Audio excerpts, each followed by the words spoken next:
तुम्हें ज्ञान था कि द्वारका में यह सब हो रहा है?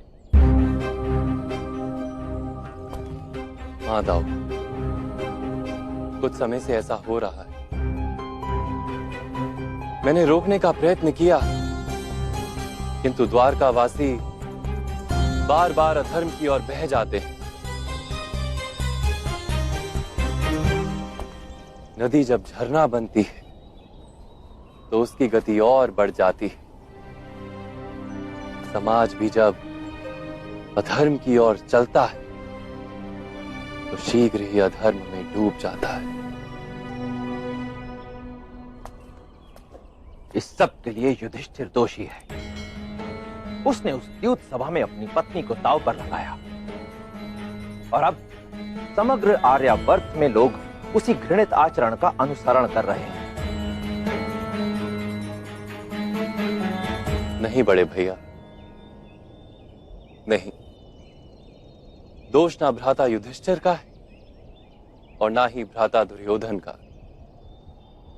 दोष तो है उस धर्म का जो छल से बंध जाता है, छल के सामने अपने घुटने टेक देता है।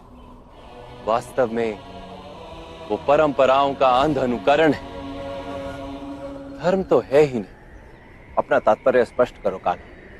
मनुष्य जब अपने प्रण और प्रतिज्ञा पर अडिग रहे तो वो उत्तम है ज्येष्ठ, किंतु क्या प्रत्येक परिस्थिति में अडिग रहना उचित है?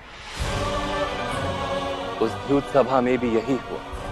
महामहिम भीष्म, गुरु द्रोण, महाज्ञानी विदुर और ज्येष्ठ भ्राता श्री युधिष्ठिर सब अपने अपने प्रण से बंधे रहे,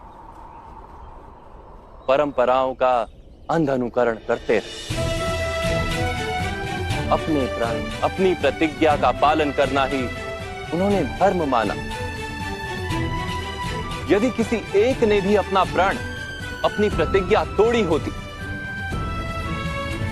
द्रौपदी के साथ इतना बड़ा अन्याय कभी नहीं होता। तुम्हारे कहने का अर्थ क्या है कान्हा? क्या प्रतिज्ञा पालन उचित नहीं? धर्म एक वृक्ष है ज्येष्ठ, प्रण और प्रतिज्ञा उसकी शाखाएं और वृक्ष की जड़ है करुणा। शाखाओं का महत्व अवश्य है, किंतु जड़ जितना नहीं। यदि किसी की पीड़ा को रोकने के लिए प्रण तोड़ना भी पड़े तो वो उचित है, किंतु इस समय खंड में करुणा का नाश हो गया है समस्त आर्यावर्त में, समस्त जगत में। अपनी पीड़ा का मूल्य अपनों की पीड़ा से अधिक है और अपनों की पीड़ा का मूल्य समाज की पीड़ा से अधिक है। करुणा सूख गई है इस समाज में से।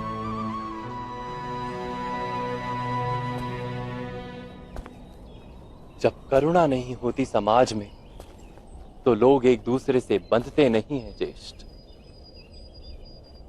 केवल अपने सुख के लिए जीते हैं। जो स्थिति आज द्वारका की है वही स्थिति समग्र आर्यावर्त की है। जड़ से छूटे वृक्ष की शाखाएं सूख कर लकड़ा बन जाती हैं, ठीक वैसे ही आज के समय में धर्म निर्जीव बन गया है। धर्म में प्राण फूंकने का समय आ गया है बड़े भैया।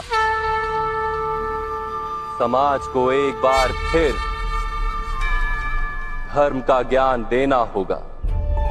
द्वारिका में व्याप्त इस अधर्म को तो हमारा प्रशासन संभाल लेगा कान्हा, परंतु मेरे समक्ष एक और बड़ी चिंता है। वो है समग्र आर्यावर्त में व्याप्त इस अधर्म के कारण कौरवों और पांडवों के बीच संभावित युद्ध। युद्ध तो अवश्य होगा दाऊ। समाज में जब करुणा का नाश हो जाए तो समाज स्वयं अपने लिए युद्ध निर्मित कर लेता है। कौरव तथा पांडव तो केवल निमित्त है, नदी का तट होता है, किंतु बाढ़ का कोई तट नहीं होता। इस युद्ध में हम भी तटस्थ नहीं रह सकते दाऊ। हमें किसी के पक्ष से युद्ध तो करना ही होगा।